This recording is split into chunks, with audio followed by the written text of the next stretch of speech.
بسم اللہ الرحمن الرحیم۔ میری عزیز بہنوں، بیٹیوں اور بھائیوں، میں مختصر دعائیں سنا رہا ہوں۔ آج یہ دعا ہر قسم کی ناگہانی آفات سے بچاؤ حفاظت کا ذریعہ بنے گی۔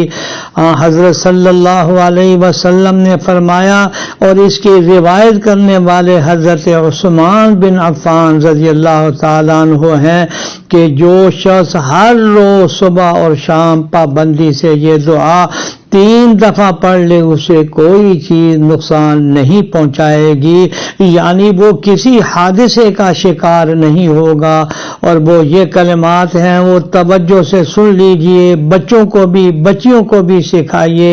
وہ یہ ہیں کلمات: بسم اللہ الذی لا یضر مع اسمہ شیء فی الارض ولا فی السماء وہو السمیع العلیم۔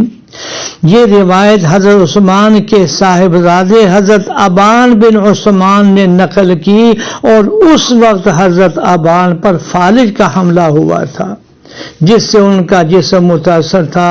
ایک دفعہ جب وہ یہ حدیث بیان کر رہے تھے تو ایک آدمی ایک عجیب نگاہ سے ان کی طرف دیکھنے لگا۔ وہ سمجھ گئے کہ اس کے دل میں یہ اعتراض پیدا ہو رہا ہے کہ جب آپ یہ حدیث اپنے والد حضرت عثمان سے سن چکے تھے تو پھر آپ پر فالج کا حملہ کیسے ہو گیا؟ تو اس حدیث میں تو اس شخص کے لیے ہر حادثے سے حفاظت کی ضمانت ہے جو صبح اور شام اس دعا کو پڑھتا ہو۔ تو حضرت ابان نے، جو صاحبزادے ہیں حضرت عثمان بن عفان کے، انہوں نے اس آدمی سے کہا، بھائی کیا دیکھتے ہو؟ نہ میں غلط بیان کر رہا ہوں، نہ حضرت عثمان بن عفان نے نبی کریم صلی اللہ علیہ وسلم میں نقل کرنے میں کوئی غلطی کی ہے۔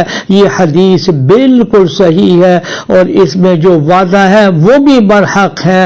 اصل واقعہ یہ ہے کہ ایک دفعہ کسی معاملے کی وجہ سے میں سخت غصے میں تھا، اور اس غصے کی حالت میں اس دن یہ دعا پڑھنا بھول گیا تھا، اور اسی دن مجھ پر فالج کا حملہ ہوا ہے۔ چونکہ تقدیر الہی میں فالج ہونا مقرر تھا، اس لیے اسی دن مجھے یہ دعا بھلا دی گئی، اور اس طرح جو تقدیر میں لکھا تھا وہ بھی پورا ہو گیا۔ درس قرآن .com www.درسقرآن.com